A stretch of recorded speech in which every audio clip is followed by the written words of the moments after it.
Bab 22. Keributan. Teman-temanku semua, saya ingin menyampaikan apresiasi kepada kalian semua karena telah menghadiri pesta ulang tahun saya yang ke-60 ini. Teman-teman semua pasti mempunyai jadwal yang padat, mempunyai kegiatan masing-masing yang padat, tetapi pada hari ini dengan sukarela meluangkan waktunya menghadiri undangan saya pada acara ulang tahun saya yang ke-60 ini. Sekali lagi izinkan saya mengucapkan apresiasi kepada teman-teman semua. Alung Anhar berdiri tersenyum lebar, mengayunkan tinjunya ke empat arah dan tertawa terbahak-bahak. Dia menyampaikan sepatah dua kata sambutan kepada para hadirin yang datang di acara pesta ulang tahunnya. Tentu saja, kita harus menghadiri pesta ulang tahun Anda, Tuan. Anda adalah teman kami. Benarkan semua, kawan-kawan? Benar sekali Tuan Alung. Sudah lama kita tidak bertemu. Kita bisa memanfaatkan kesempatan ini untuk bertemu, bercerita. Kita bisa mengulang memori-memori kita di masa yang lalu.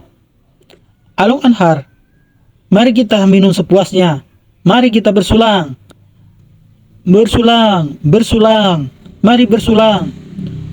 Para tamu mengangkat gelasnya masing-masing, memberikan sulang kepada Alung Anhar sebagai bentuk penghormatan kepada Alung Anhar.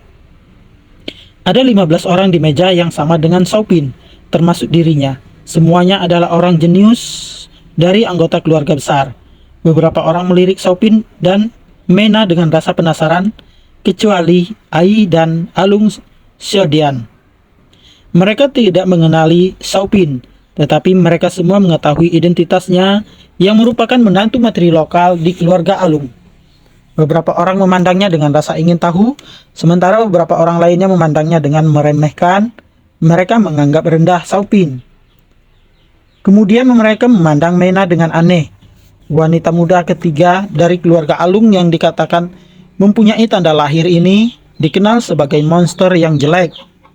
Hari ini adalah pertama kalinya mereka melihat Mena secara langsung, karena selama ini Mena tidak pernah menghadiri acara-acara yang diadakan oleh keluarga Alung. Akan tetapi, di antara mereka terdapat Suming yang menatap mereka berdua dengan penuh amarah yang terukir jelas di wajahnya. Suming menatap ke arah Saupin dengan penuh amarah. Dia menatap dengan tatapan yang dingin. Su, ada apa denganmu hari ini? Kenapa kamu terlihat sangat mengerikan?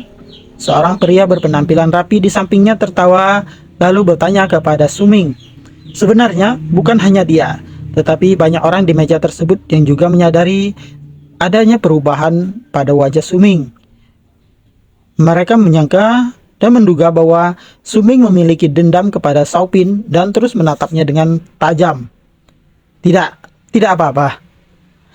Jangan hiraukan. Suming menggelengkan kepalanya. Apa yang terjadi di rumah harta karun sangatlah memalukannya. Dia tidak ingin mengatakan hal itu di depan umum. Tentu saja dia menyembunyikan akan hal itu. Meskipun keluarga Su adalah keluarga besar, dia harus membayar 200 batu spiritual untuk perihal itu dan dimarahi oleh para tetua keluarga Su. Tentu dia tidak akan mengekspos ini. Ai menyadarinya. Kemudian Ai berkata sambil tersenyum, "Aku yakin kalian semua belum mengenal satu sama lain ya. Mari saya perkenalkan. Dia ini adalah Saupin, suami dari adikku Mena, menantu dari keluarga Alung, dikenal sebagai menantu materi lokal." Ai menunjuk ke arah Saupin dan perkenalkannya kepada orang semua yang hadir pada kesempatan ini. Sebenarnya, kalaupun Ai tidak memperkenalkan kepada mereka, semua orang sudah bisa menebak identitas Saupin, karena semua orang tentu sudah mendengar desas-desus yang terjadi di keluarga Alung.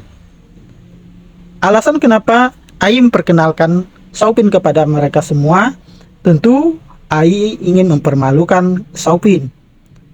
Menjadi seorang menantu materi lokal adalah hal yang sangat memalukan. Saupin melirik dengan dingin tanpa mengucapkan sepatah kata pun. Suasana di sana tiba-tiba menjadi agak canggung dan suasana menjadi sepi, sunyi. Semua orang tahu bahwa Ai sengaja mempermalukan Xiaopin, tetapi beberapa orang penasaran atas apa yang Ai lakukan.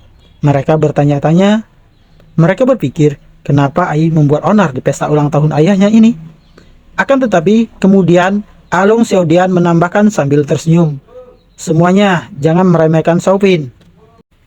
Meskipun dia ini adalah menantu materi lokal dari keluarga kami, adikku ini juga sangat kuat, bahkan aku saja bukan tandingannya. Semua orang menjadi heboh ketika mendengarkan perkataan dari Alung Xiaodian ini. Pewaris keluarga Alung, Alung Xiaodian bukan tandingan dari Xiaopin. Ini tentu membuat mereka heboh. Xiaodian, jangan bercanda kamu. Bagaimana mungkin kamu tidak sebanding dengannya? Suming mencibir. Dia hanyalah seorang menantu materi lokal. Aku dengar adiknya menghajarnya dan mengirimnya ke sini. Bagaimana kamu mengatakan bahwa dia bisa bukan tandingan dirimu? Meskipun Suming telah bertarung dengan Xiaopin sebelumnya dan menanggung kerugian, dia masih tidak yakin dan ingin segera mengejek Xiaopin. Itu benar. Tuan Alung,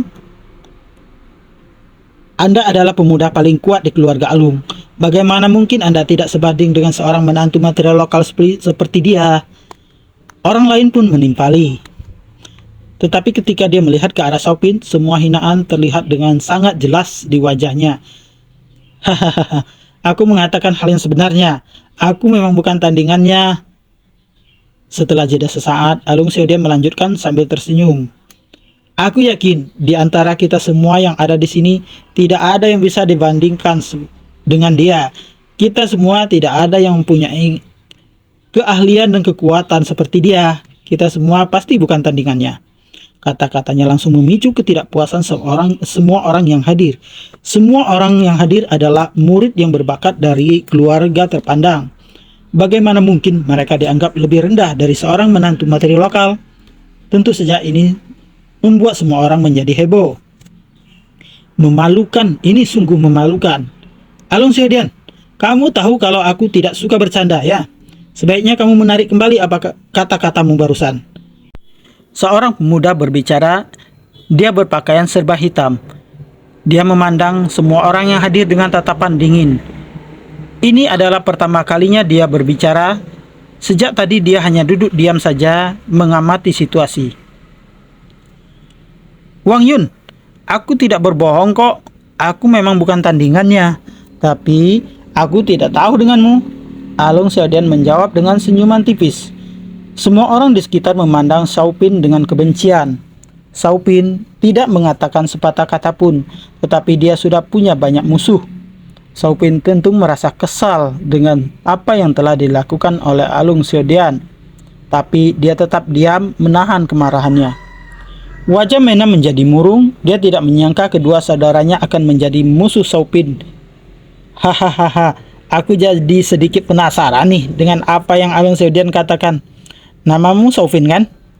Aku pernah mendengar tentang Sutian dari keluarga Saul di kota Tel Randai. Dia memang merupakan seorang jenius. Katanya dia dipilih oleh perguruan ilusi untuk menjadi muridnya. Aku juga mendengar bahwa kakaknya itu adalah seorang pecundang, kata seorang pemuda berjubah ungu menatap ke arah Xiaopin dengan provokatif. Memangnya sehebat apa sih seorang menantu menteri lokal? Orang lain berbicara dengan nada menghina dan kata-katanya mewakili isi hati sebagian besar orang yang hadir di sana. Semua orang menertawakan Xiaopin satu demi satu. Di sisi lain, wajah Mena semakin menjadi murung. Dia ingin membela Xiaopin tetapi dicegah oleh Xiaopin. Aku mungkin seorang pecundang, tetapi Xiaopin melihat sekeliling. Dia menggantung kata-katanya. Kemudian dia tersenyum tipis dan melanjutkan perkataannya. Tetapi kalian tidak sebaik aku. Apa kalian ini lebih buruk dari sampah? Sombong, lancang. Semua orang yang hadir di meja itu adalah orang jenius. Bagaimana mungkin mereka menerima penghinaan seperti itu dari seorang menantu materi lokal? Ada yang tidak tahu diri. Xiaopin, apa kamu berani menantangku? Cundang, apa kamu berani bersaing denganku? Dan akan kutunjukkan kepadamu apa itu kemampuan yang sebenarnya. Xiaopin, tarik kembali kata-katamu. Tolong jangan begitu. Hari ini adalah hari ulang tahun ayahku. Tolong jangan ganggu keharmonisan di antara kita semua. Alung Xiaodian nampak seperti berusaha menenangkan mereka semua yang memprotes kepada Xiaopin. Tetapi di sudut mulut mereka terlihat jejak senyum licik. Sebenarnya Alung Xiaodian bukan benar-benar melakukannya dengan tulus. Merekalah yang mengusulkan untuk mengundang Mena dan Xiaopin ke pesta ulang tahun ini. Mereka juga yang telah sepakat untuk memicu perselisihan di meja makan ini. Mereka berpikir, apakah kamu Xiaopin bisa mengalahkanku? Kalau kamu bisa mengalahkanku, bisakah kamu mengalahkan semua orang yang ada di sini? Seorang pemuda berkata dengan lantang. Pemuda ini adalah Wang Yun yang berasal dari keluarga Wang di kota TL Randai yang telah mencapai tahap keempat di dunia Qi. Dia tidak dipilih ke perguruan ilusi hanya karena dia sudah tua. Semua orang yang hadir juga memiliki kekuatan kultivasi yang tinggi. Tetapi umur mereka tidak masuk dalam kategori yang diinginkan oleh perguruan ilusi. Keributan ini langsung menarik perhatian orang-orang di sekitarnya. Alung Anhar mengerutkan kening dan bertanya, Alung Xiaodian, apa yang kamu perdebatkan? Tidaklah sopan bagi mereka untuk bertengkar di pesta ulang tahunnya. Ayah, itu bukan masalah besar. Saya hanya mengatakan bahwa Xiaopin itu sangat kuat. Bahkan saya bukanlah tandingannya. Tetapi tidak ada yang percaya kepada saya. Semua orang ingin menguji Xiaopin. Semua orang ingin menantang Xiaopin. Semua orang di aula menjadi gempar mendengar perkataan dari Alung Xiaodian ini. Bukan rahasia lagi bahwa Alung Xiaodian telah dikalahkan dan semua orang di kota Tearandai mengetahui itu. Akan tetapi orang luar tidak tahu banyak tentang hal itu. Mereka tidak tahu bahwa sudah terjadi pertempuran antara Alung Xiaodian dan Xiaopin dan Alung Xiaodian dikalahkan pada pertarungan tersebut. Hahaha, kurasa itu ide yang bagus. Membosankan kalau hanya makan saja ya. Kenapa tidak menyiapkan arena pertarungan saja? Tetua keluarga Wang yang duduk di samping Alung Anhar berkata sambil tersenyum. Aku setuju denganmu, seperti ini akan lebih menarik. Tetua yang lain pun menambahkan.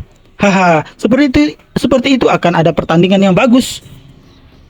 Baiklah, mari kita adakan pertandingan ini. Tetua-tetua yang duduk di sana pun setuju dan menganggukkan kepalanya. Hal yang lumrah bagi anak muda untuk bersaing antara satu sama yang lain. Melihat orang-orang di sekitar berkata demikian, Alung Anhar pun terpaksa mengangguk dan tersenyum. Kalau begitu, mari siapkan arena pertarungan untuk anak-anak kita. Biarkan mereka mengeluarkan kemampuannya. Anggap saja sebagai ajang untuk mengasah kemampuan dari mereka.